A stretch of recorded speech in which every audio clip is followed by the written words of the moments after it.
經典嘅潮州菜喺上海其實一啲都唔難揾㗎，食粵菜揾 Anson 啊！1年前我朋友帶我嚟食潮州府之後，今日咧就嚟咗佢哋間星級店啦，真係第一次喺上海見到咁大個海鮮池啊！服務員話咧有60-70種海鮮，每一個包房咧都係用咗我哋粵東嘅一啲地名。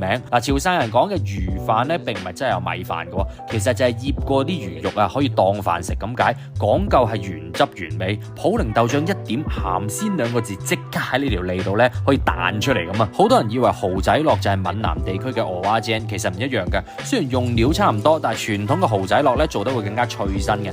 關鍵係食蚵仔煎嘅話，你會搭配辣醬啊、油膏啊等等唔同嘅醬料。但係真正嘅蠔仔樂咧，只會點最傳統嘅潮汕魚露。滷水拼盤喺潮汕宴席嘅地位其實同我哋廣州嘅白切雞一樣嘅，咁亦都可以點啲蒜頭醋嘅，酸度唔高，整個口感會柔和好多。潮味三寶有豬手鳳爪鮑魚，膠質滿滿，廣東人最中意噶啦。砂鍋粥肯定唔少得啦，蝦係開邊嘅，連同蟹肉嘅鮮味咧，哇滲入到呢個綿密嘅粥底入邊。講講下，我又好想打部飛的去潮汕啊！